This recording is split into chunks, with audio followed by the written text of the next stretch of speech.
So, hey, man, this is just gonna be sort of like I guess like a conversation slash interview. Read the book, loved the book, and I just kind of before we get into the book, I always like to sort of like I feel like to kind of get to know a writer. You know, there's certain sort of questions you ask can help you get to know the person before you get into the book. So I'd like to start off with a couple questions and just see where we go from there. That sounds all right with you. Sounds like a plan. All right, so first off, who do you read? Like who do you sit down there like, I can't wait for that to come out, you know? Oh man, I am all over the place. I mean, my Insta buy is my homeboy Marlon James. He like I remember I read A Brief History of Seven Killings in 2015. And I remember too because I was supposed to be studying for the bar exam, taking it for the first time. And I was, my computer was on the fritz, and so I was a little bit behind. I had to put it in the shop, and so I was like, while I'm waiting, because the bar exam course was like an online course, I was like, let me go to the library, pick up a book, like read, whatever. And I was very struck by the cover. It was this yellow cover with this blue, this green, I think, sparrow or hummingbird on it. And I picked it up out of the sort of new arrival section and just like opened the inner flap and I started reading. And it was like, 1976 assassination attempt on Bob Marley. Okay. And then I started reading like in the library and I was like maybe 5 pages in and I was like, okay, I got to take this home with me. And I read the book's more than like 700 pages. I read that joint in like 4 days and I am not a fast reader. Right. That is not reading. It's osmosis. It's just flying in, right? Exactly. You just like really like it's almost like watching a TV show. You're not even reading. Exactly. So like that book changed my life. That like anything he writes, Black Leopard, Red Wolf was super, super, super dope. I'm waiting on the sequel for that. Another Insta buy, N.K. Jemisin, of course, the GOAT. Akweke Emezi, I read their debut Freshwater, might have been last year, a couple years back. And it's one of those books where you read and you're like, I did not know you could do that with the English language. Right. You don't see me right now, but I'm steadily scribbling like. Yeah. No, they got a new book out, The Death of Vivek Oji, that I haven't gotten to yet, but it is in the queue. And it is just like everything they write. Like they had a YA novel, Pet, that came out, I think last year or the year before. That was just, super, super, super dope and just beautiful and gorgeous and just so freaking intelligent. So yeah, those. And then my homegirl, Mary H.K. Choi, she does a lot of, I guess technically it's YA, but it's a lot of crossover stuff like Emergency Contact, Permanent Record. Her newest one, Yoke, comes out next March, I think. And I don't know anybody who writes as electrically as Mary does. Like it's just, she is like electricity is what I think of when I read her stuff. And it's just I'm looking at you smile while you're talking about it. I'm like writing this down like, okay. That too. Yeah, no, she's absolutely amazing. Yeah, no, like so when you find an author or a book that you like, when you start describing it, it's like describing like your grandmother's favorite dish, like, oh, the way she rum in the rum cake, whoo, and you kind of get that look away. That's what I just saw just now. Exactly. It was like, ooh, you bite into that crust and just exactly. It's exactly that. Another question. So the sci-fi fantasy genre, why do you choose this as your space? Like what is it about this space that you're like, all right, this is the room I'm gonna sit in and write in? Definitely. I mean, it's what I cut my teeth doing, it's how I learned how to tell stories. The first stories that I started writing, when I was a little kid, Because I started out, I wanted to be a comic book artist, and so I was always drawing. And mom one day was like, "Hey, you got all these characters. Why not write stories about them?" And at the time, I was like, "Why are you giving me homework?" But but you know, the son of Nigerian immigrants, I can never disobey my parents, and so Right. I started writing these stories, and they were already like supernatural people, right? Like it was all like Dragon Ball Z fanfic, right? Like that's how I started out, was writing Dragon Ball Z and Gundam Wing fanfic. And it just sort of grew from there. And very early on, I was a member of an online writing workshop that used to be sponsored by Del Rey Publishing. This is back in the like very late 90s, early 2000s. And it was the online writing workshop for science fiction, fantasy, and horror. And it was brilliant. It operated on this point system where you were able to submit a short story or a chapter of a longer work up to 7,500 words, and it cost you 2 points to do this. And in order to get points back, you had to read and review other people's short stories and novel chapters and all of that. And so you had to train yourself not only to be a writer, but to be an editor, and through being an editor, be a better writer.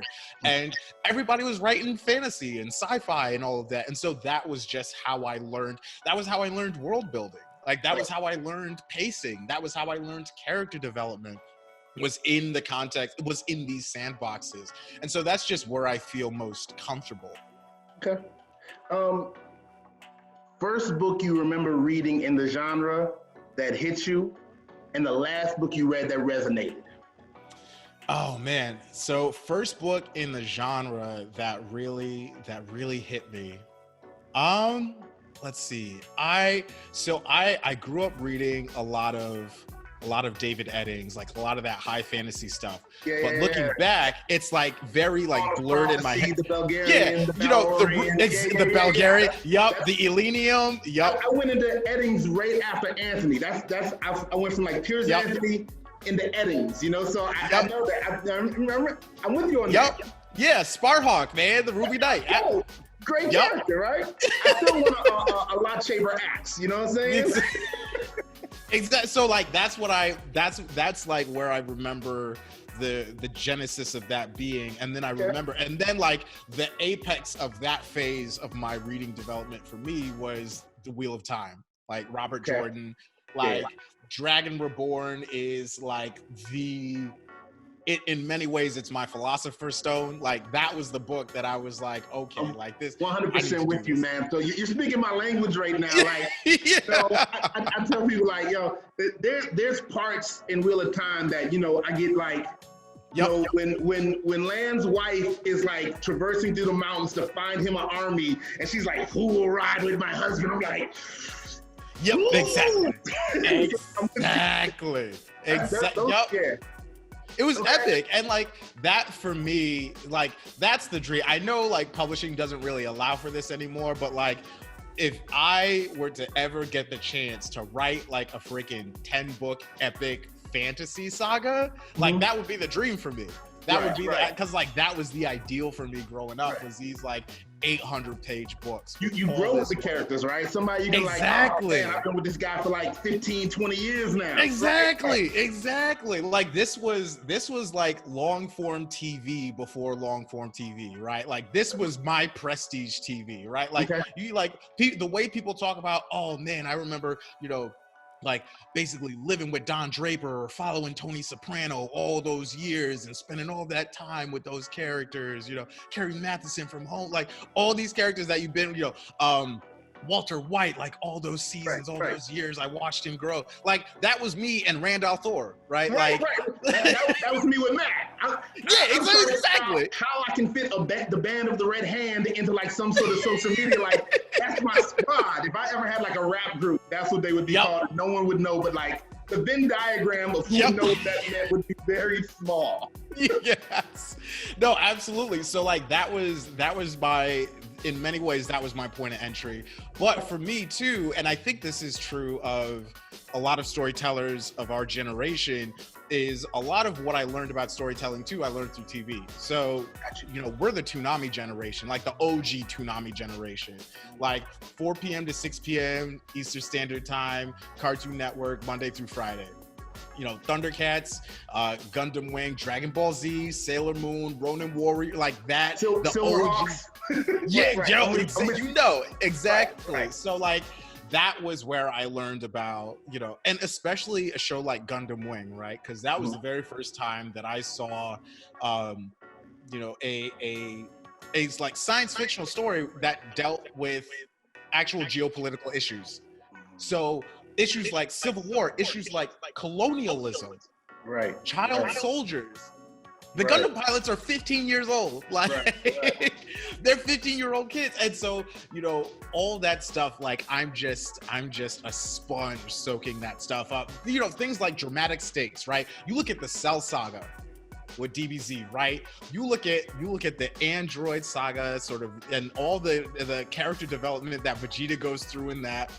You get to the Cell Saga and it ends up being like Gohan's time to shine, but he has to go through, like, you know, basically sacrificing his own dad through his hubris and everything. And this to me is like Greek tragedy, like, right? Exactly. And so like that to me, and the way too that in DBZ you would see this escalation of villains too. So like, you would start out with Raditz, and then Nappa and Vegeta would come, and you'd be like, oh snap, like how are they going to deal with this? And then Frieza would come. So like even Vegeta would be outclassed there, right? But even before Frieza, you had like the Ginyu Force and everything. And like you would constantly see the ways in which the leveling up of bad guys was like the way in which that played within story arcs. And also too, it was similar to when you play video games, right? Like if you, all the way from like Streets of Rage for the Sega Genesis, right? Ways in which you would literally level up. You would have boss fights and stuff. So when I read and when I read stories and when I was conceptualizing stories, I was often thinking in terms of boss fights and levels and things of that sort. So like whenever I was putting together pacing or things of that sort, I would have these set pieces or these signposts that I had in mind, and that would be how I would form some of the architecture of books. So, you know, I was reading Wheel of Time, but I was also watching Gundam, right? I was also watching, you know, the Tenchi series. I was also watching Outlaw Star, right? Like So that was, you know, for me, it was sort of this omnivorous storytelling diet. We second cousins in there, because I was going like Fist of the North Star and Ninja Scroll, and so we in that neighborhood. Yeah, because like I remember Sci-Fi Channel used to do Saturday anime, like Saturday mornings they would show like a classic anime movie, and I was always way too young to be watching what I was watching there. You had Vampire Hunter D. You had it's a cartoon, man. It's a cartoon. Yeah, it's just a cartoon. It's just a cartoon. You'd watch, like in Vampire Hunter D, I remember distinctly, there was a cloud. There was this red cloud. It was a cloud that ate you. So the cloud would like descend on a sheep or something like that, and then the sheep would just like dissolve into bloody bone. And then the cloud would move on to the next thing. And this was the cartoons I was watching at like 8 years old. There's Demon Scroll, Ninja Scroll, Demon City Shinjuku, like all these classes. So like this is all how I'm like learning about story. Gotcha. So first question about the book. One of the things I kind of noticed that authors either knowingly or unknowingly sometimes put themselves in the book. Like, you know, sometimes they don't realize it, and then or sometimes they do realize it. So where are you in the book? Who do you most sort of connect to? I think Ella, for reasons that are evident to me, but I think also reasons that I haven't quite, you know, that it might take a few, you know, therapy sessions to tease out. But I think, you know, I'm the oldest of 4 kids, right? Okay. So there's always that big brother instinct. Like I want to be able to protect my siblings, right? I want to be able to make sure that bad things don't happen to them or don't happen as like bad as they could be, right? And that's what the eldest are taught, right? I'm with you in exactly. And where so were you at? exactly, and that's such a you're trying to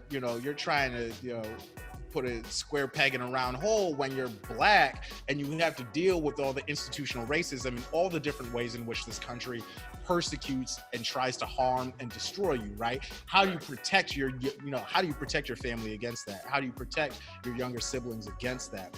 Right. All these institutional forces arrayed against you. And that was the conflict that Ella's struggling through, and it's the conflict that I'm constantly trying to find my way through. Is like, how do I do right by my family? How do I protect my family? How do I, how can I be there for my family in the face of all of this? And it's something that I think all Black people have to deal with. If you have loved ones in your life, you're like, how do I keep them safe when the maternal mortality rate among Black women is what it is, right? Right. Prison pipeline, like all this stuff, right? So there's that. Also, too, I think the interesting thing too is looking at both Ella's and Kev's relationship with anger, and the idea of caging your anger as a mode of self-preservation. Like, it's not like, oh, the anger is invalid. It's like, yo, if I want to keep breathing, I can't let these white folks see me angry. Like, I can't let myself get angry, right? I can't let them know. Fresh coat of paint on that mask, right? Exactly. Right. And that, like, having spent so much of my life in predominantly white spaces, whether it was the neighborhood I grew up in, whether it was, the churches that we went to, the schools that I went to, the workplaces, everywhere. You're constantly having to school your expression. You're constantly having to, to put on the best face possible to survive, and because Kev starts out so angry, right? And you know who that guy is, right? You've seen that guy, and in many instances, you've been that guy, right? Like, know Kev intimately, right? Or you listened to that guy's album last week, right? So exactly. And so, but like, he goes through this journey where he's like, look, I can't keep wilding out if I want to still like survive, if I want to still be breathing. I can't keep wilding out like that. At the same time, his anger at a lot of things that are going on around him is absolutely justified, and that's the realization. I was reading, right, and I was talking to him like, "Yo, bro, calm down. Just almost out. You just hold it together just a little bit. Exactly. You almost done, right? And so, you just gotta make it to the parole hearing. Right. There's a character in there towards the end, and it reminded me of this Chris Rock joke where Chris Rock says something along the lines of, if you're ready to do something, an older Black man will jump out and be like, "Don't do that. That's 5 to 10." Right? That's 5 to 10. Exactly. He's like, "Yo, man, just calm down. You don't have use your thumb. Like, come on, bro. Let's get it." So it was interesting sort of seeing these sort of identifiable people. So I'm gonna switch some questions up because we're talking about this and it reminds me.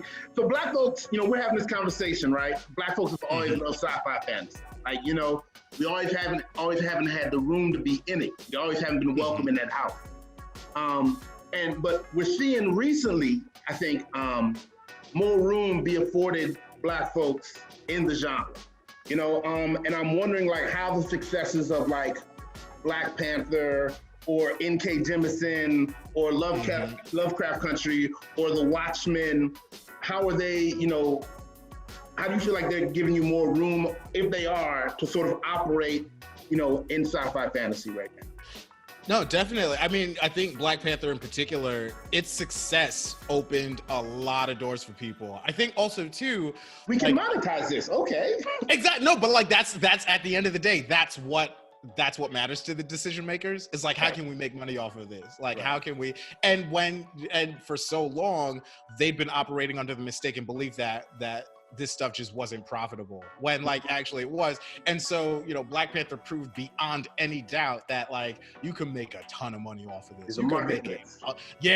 Like you can get yourself 2 summer homes off of this. Like that's the language that you got to talk to these people with. But I think also too, we can't ignore the forebears, right? Like, Octavia Butler, of course, the GOAT, you know, you know, the Empress, right? Mm-hmm. Samuel Delaney, right? Like that man was cooking like for a long time before so many of us came along, and he paved the way in so many different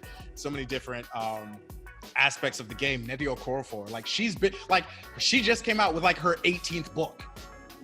18, like she's been in the game for like time and a half. And so much of the stuff that I can just like take for granted, like one example would be the cover of War Girls, where you got this dope dark-skinned black girl on the cover of a book.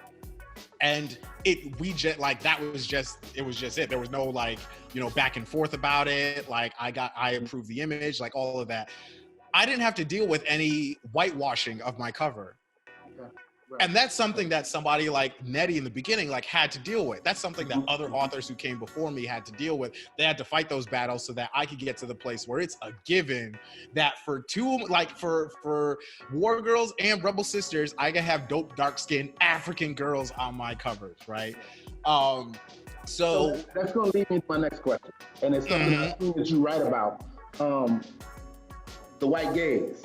Right. Yeah. One of the things that I think I appreciate about this book, and it's the same thing I'm seeing more of right now, that space to write without. So like I'm reading the book, right, and I'm thinking there was times where I'm thinking of Coates, and one of the things that people get mad at Coates about, they'll ask him like, so how can things get better? He's like, they're not, right? Or will they, right? And I'm reading the book, and I'm not seeing that forced to make it seem like there's going to be a happy ending at the end where everyone gets along, right? And so I'm like seeing like this great piece of work being done with no regard to whether or not those gatekeepers are going to accept it or like it. So what is that feeling like or intentionally doing that absent the white gaze or disregarding, like how do you make those choices as an artist? I mean, it was liberating. When I first sat down to write Riot Baby, I was writing it for myself. Like, I write just about everything that I write for myself in terms of like the actual story content and everything. It's all stuff that I would want to read if somebody else wrote, right? But like Riot Baby, more than anything else, I was like, I don't care if this gets published or not. I don't care if other people, I just need to get this out of me, right?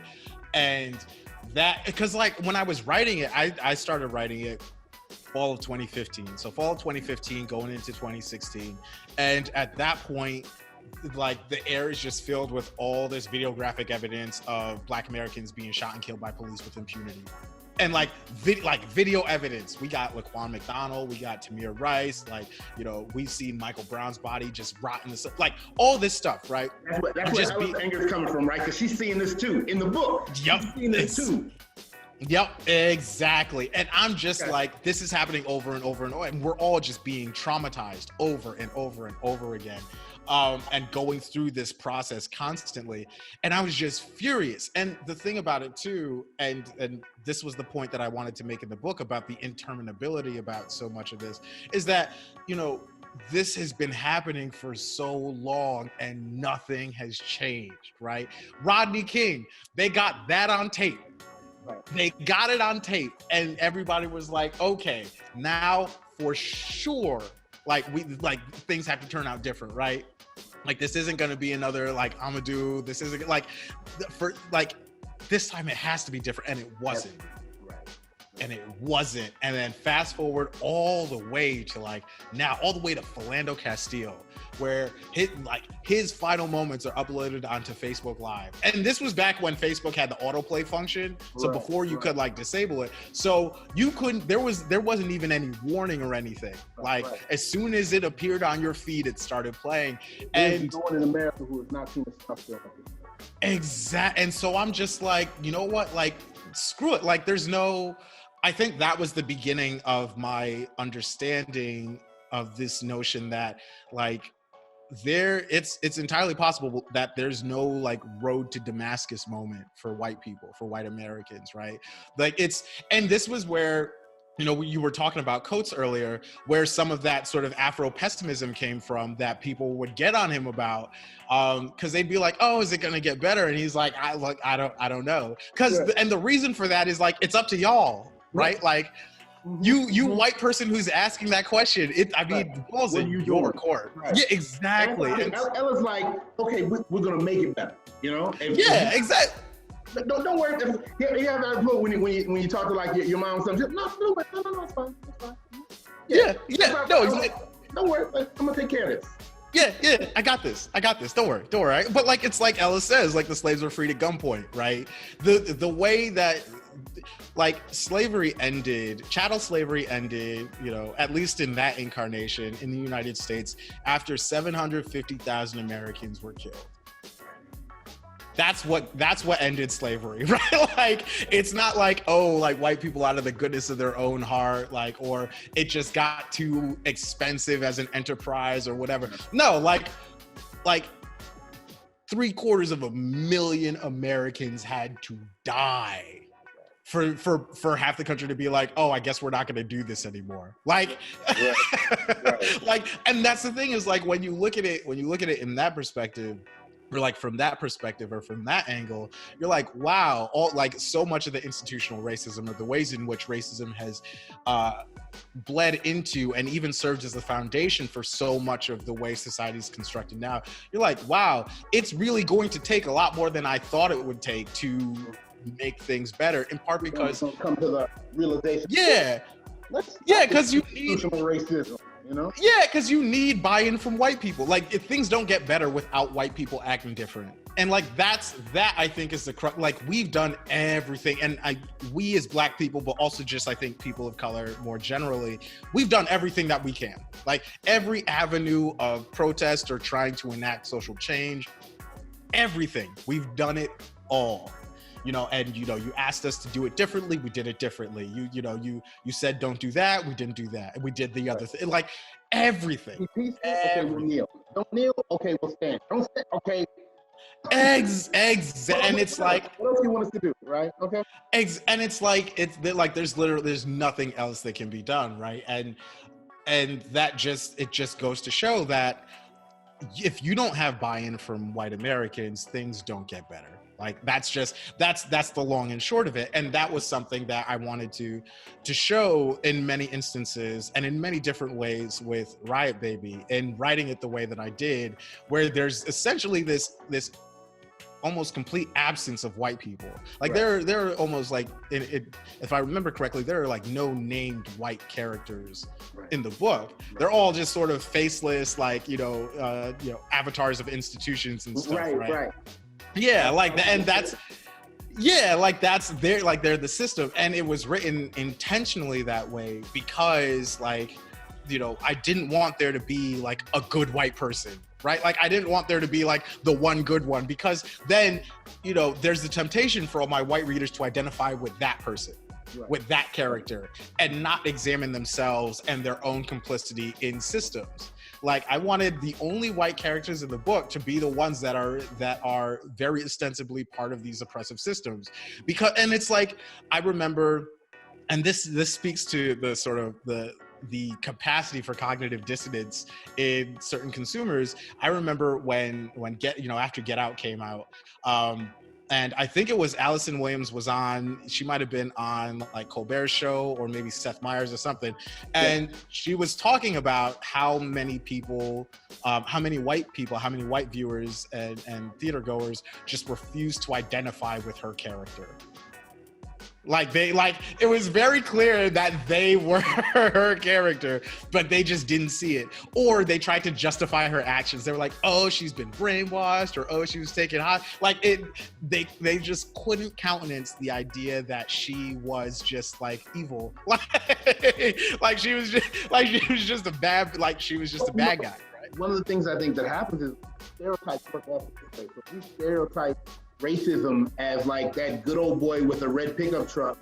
We don't recognize it in the photogenic suburban white girl, right? Absolutely. And it's like, oh, like, don't mind my uncle. He's not like racist. He just says whatever. Oh, what does your uncle do? Oh, he approves home ownership loans. Oh, like.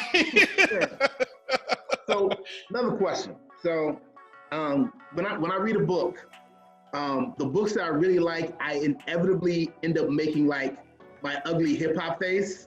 And you know, it's like when you hear that one bar or that beat, or you're just like, you listen to that new, and you're like, yep, you make the stank face. Yeah. So I want to know where this bar came from, because I read this line and I was like, oh, I started making my ugly hip hop face in the book.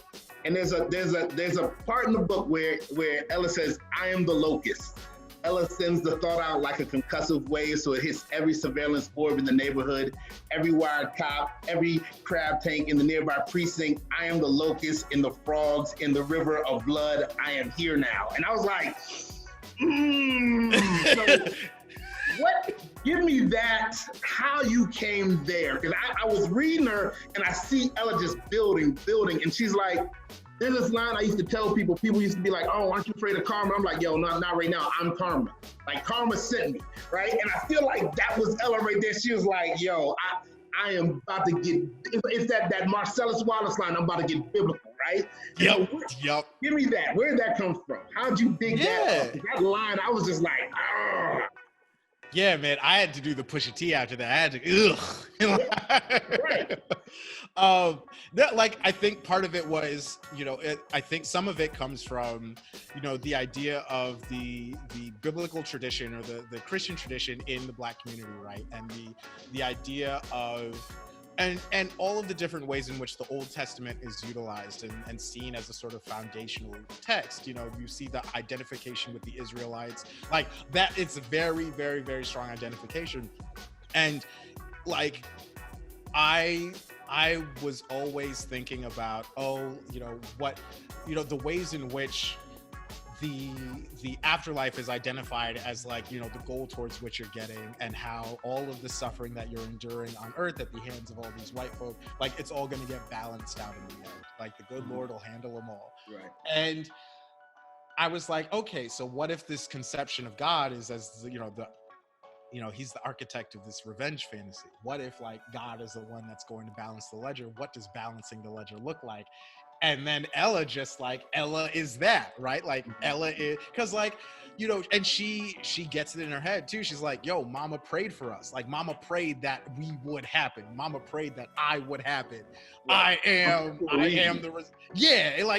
it's me. It's and, like, also too, somebody in her position who gets these powers, right? Like,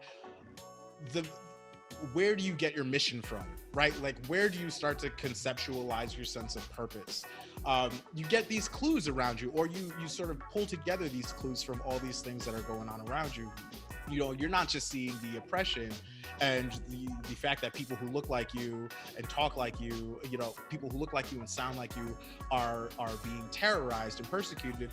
No, you're also taking in the fact of the way that your mother prays, right? That's another thing that you're being exposed to. You know, you're taking before that line you talk about, she had just left the church and she's like, exactly, like, okay, I've been looking for permission, I realize now I don't need it, like, this is it's on me. Yeah exactly. Because, like, you're like, okay, I can do this thing that nobody else can do, and this is the ways in which, like, somebody in my position has been conceptualized, somebody with these otherworldly powers. Like, I'm the plagues that were visited on the Egyptians. Like, that's me. Like, I'm that. So it's time for me to get busy. It's go time. Like that was, you know, it was like, if the plagues were all a sentient human being who was a Black American, it'd be like, okay, it's go time. If I gotta go kill. I'm gonna soften it. Exactly. Yeah, it's like, okay, I gotta go kill some firstborns now. Be right back. Like, with a touch of great power comes great responsibility, right? Exactly. Black liberation version. Exactly. Another question there. So one of the things Dean Koontz scares me, right? I read Dean Koontz from time to time, and it scares me. Dean Koontz doesn't scare me because it's like, you know, some fantastical thing. Dean Koontz scares me because I'm like, I could see that, right? And so when I'm reading, like, Riot Baby, there's this dystopian hyper surveillance state, and I think the first sort of, and the thing I love about it is that you're reading and then boom, you're in this new space, right? And then boom, you're in this new space, right? And I'm like, wait, where did those come from? And I go back, I'm like, they, but then it sort of mirrors what happens in real life, because you're just sitting here and you're like, well, I don't know. And then you're like, oh, wait a minute. No, China does that. Wait a minute. They had thousands of cameras in New York City. Maybe we do that. And so I'm reading, I'm like, how far away are we from this? So how much of this is writing? How much of this is warning? Right? Yeah, I mean, like, yo, like that's the tweet, right? Like, what's dystopian for some people is just reality for other people. Like that's it right there. So much of it, so much of Riot Baby is like documentary, right? Like you look at the surveillance state, particularly in places like New York, and you know, it like many people will be like, yeah, no, this is some like sci-fi shit, like this is just super extra. Nah, just ask like the Muslim community after 9/11 what that was like. They were ground zero for that. Like they had to experience it. So all these other like the future gets tested on marginalized communities first. Like that's how that shit happens. Then it goes wide. And so much of that in Riot Baby is exactly that sort of testing, is that sort of like, okay, we're going to deploy this here on this community for like, that's why whenever Boston Dynamics shows footage of their little like robot dog or whatever, my first thought isn't, oh, this is going to make such a good medicine delivery vehicle or whatever. No, it's like, how are the cops going to use this against us? Right. Like, how's the military going to use it? I mean, that happened, what was that, a couple years back when they had that drone going with the bomb, right?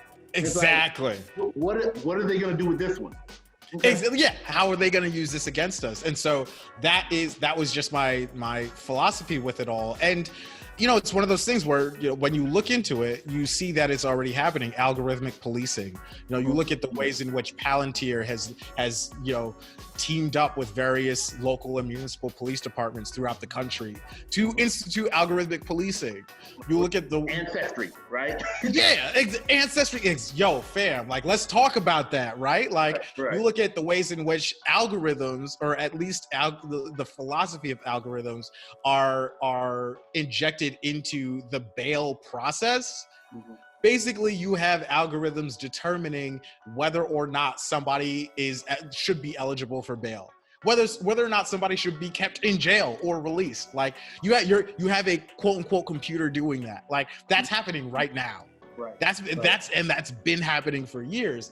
And you hear that and you think about it and you're like, wow, that's dystopian. Like, no, that's supposed to be like the future. That's supposed to be far away. No, like it's happening. And so that was a point already laid down.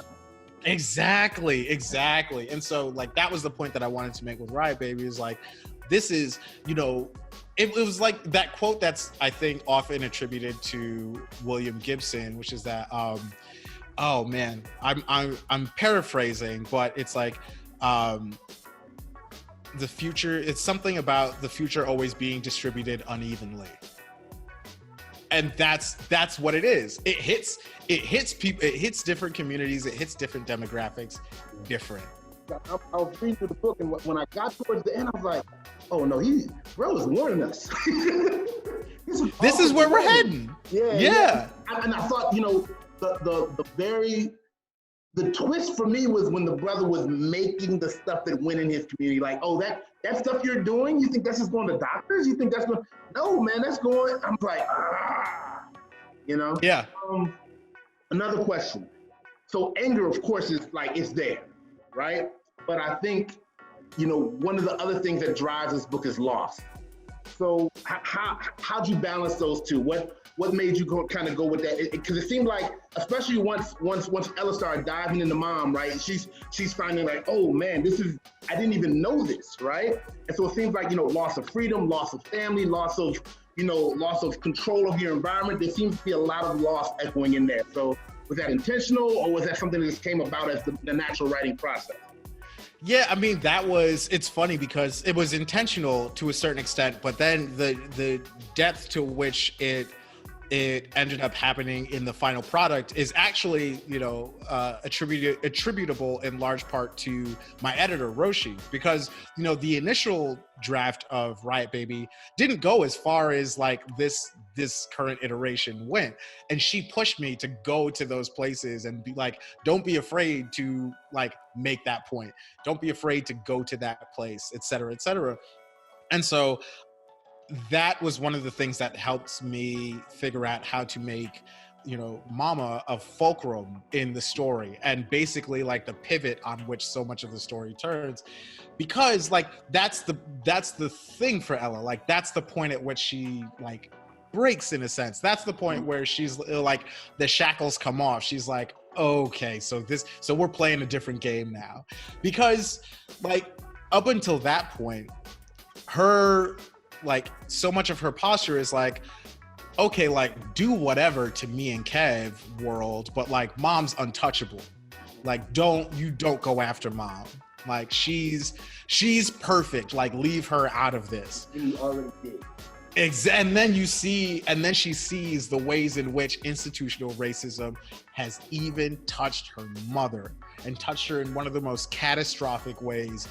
And she's like, nah, fuck all of this. Like, it's, you know, it's on now. Like, you went after my, like, and so that was, and I think that's part of it, is the way in which, you know, the different ways in which we can respond to loss. Because I think there's this idea that tragedy is automatically some sort of character building exercise, right? Like, oh, if you go through tough stuff, like that automatically just like makes you a better person. And no, it doesn't. Like, if you have like rough stuff in your background, that's no guarantee that you're going to be a better, more informed, more mature person. Right. No, like you might just want revenge, right? like that's like there's so many different ways in which that can play out. And I think this stereotype that, oh, like hardship makes you a better person. No, it doesn't automatically. No, like, does that mean I have to go through tough stuff in order to be a better? No, like that should not be a prerequisite for me being a good person.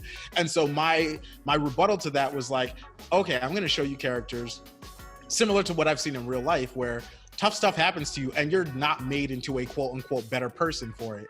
You just like, you very, very, very reasonably react with anger. Like that's how it, like, that's normal. That's normal. In fact, it's yeah, you become the locust. Exactly. Right. Like, she's not like, you know, she doesn't see what happened to Mama and is like, okay, I got to do what I can to make the, you know, the medical system in America more equitable, and to make sure that doctors, you know, have more sensitivity training. She's like, no, I'm going to burn this motherfucker down like that. And I thought that was so, I once read a quote somewhere where it said, like, doctors are to black women what police are to black men, right? And to see that written, you know, and I think so many times it's able to be ignored, or you don't constantly think about it, but to see it in this book, like, just directly affect, I was like, ooh. Yeah. My face right here. Yeah, and it's like, it's so it was really important for me to have that in there, because white supremacy is more than just, you know, its carceral face. It's more than just its police face. You know, it's everywhere. And you see, and when you see it in the medical establishment, it's even more pernicious. So, like, you know, you look at, for instance, you know, with the vaccine, right? And people talk about skepticism in the black community about, you know, the vaccine and, you know, distribution of it, and, you know, folks being like, I don't know, let me wait a little bit on that. Like, and you look at the history of American medicine, you know, as it has interacted with Black Americans, and you're like, okay, I get it. Like, I get the skepticism. You know, you don't even have to look at, you know, Tuskegee. Like, there are so many, even as recent as a few months ago, there was that report that I think came out about in various detention facilities. There was one doctor that was intentionally sterilizing detainees without their consent, without their knowledge. Stuff like that, like, even like in 2020 is happening, right? And then all of a sudden there's this, you know, vaccine that has been, you know, created for this new disease that, like, we have no history with and are still learning about and still finding out about. And, like, you just expect us to trust this government. It, like, so, like, that skepticism. All sort of woven within the book. Yeah. Exactly. And so, like that, I think I wanted to show that, you know, white supremacy was like, it was like a panopticon. It's everywhere. It's you know, exactly. And do fish understand water? No, not until you take them out of it. You know, Exactly. And so like that was the point that I wanted to make, was that it's inescapable.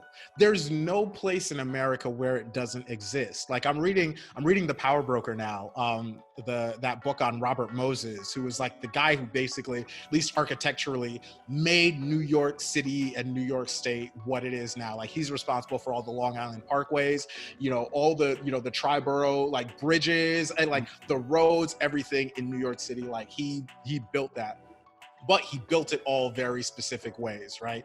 And if you look at where those expressways go, what communities they cut through, right? Like like what houses, what tenements had to get bulldozed, to make way for that. In some cases, what graves they literally paved over. Exactly. If you look at where certain project housing was put, like ghettos aren't natural occurrences, they're planned. Like ghettos are artificial constructs. Right. Like a ghetto isn't some like manifestation of cultural deficiencies. No, it's architectural planning. It's urban planning. Right. And that's so much. And like, that's the thing is like, you look at just like where you live, right?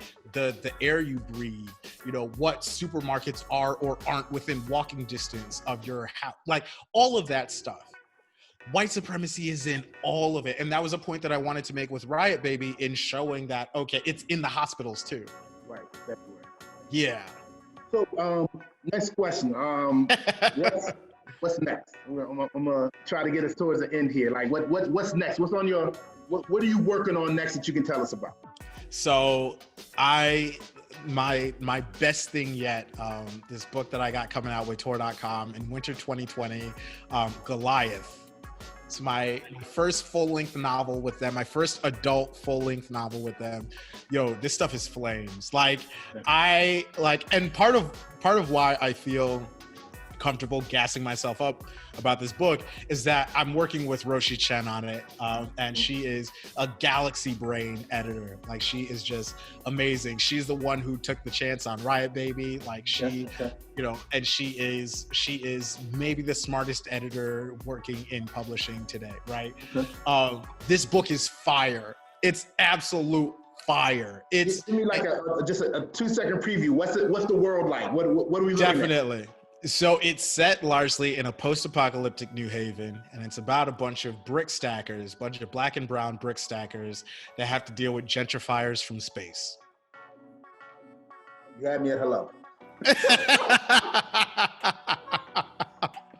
Yep. I'm gonna need that. Yep. So hey, where can the people find you on social media? Oh man, so y'all can find me on Twitter and Twitch at Tochi True Story. I do game. Recently hit 100% on Sekiro. Shadows Die Twice. Okay. Holla at your boy. All right. I'm also on Instagram at Trey64. That's TREIZE 64. My website, tochionyebuchi.com, has updates on what I'm doing, where I'm going, or I guess since the pandemic, where I'm not going. And I think that's it. Yeah. As far as social media and online presence. Hey, brother, I appreciate the chance to sit down and talk with you. I love the book. If you haven't read the book yet, get the book, read the book. And I'm about to go Google Goliath right now, because I'm gonna need that in my life. And I'm probably gonna send you a tweet like, yo, when? I got you, fam. I got you. Right. Hey, brother, I really appreciate you sitting down and rapping with us. Anything else you want to say to the people before we go? Oh man, just like I am so proud of us. Like that's really it. Like, what we've been doing, what we've been able to do, particularly in this like most trying year of 2020. Like I'm just like, to be able to sit down and have this conversation with you, and like to be able to talk about like, the ugly rat face, like, and to know what that means. Like, I don't get to, conversate about that very often. So like, I really appreciate you, you take the time to rap with me about my book and about everything else. And yeah. Well, hey, BNP appreciates you and the people like you that keep the world and keep our readers and keep our eyes and ears and hearts and our arts going. So, hey, brother, appreciate it and keep doing what you're doing. Thank you. You too.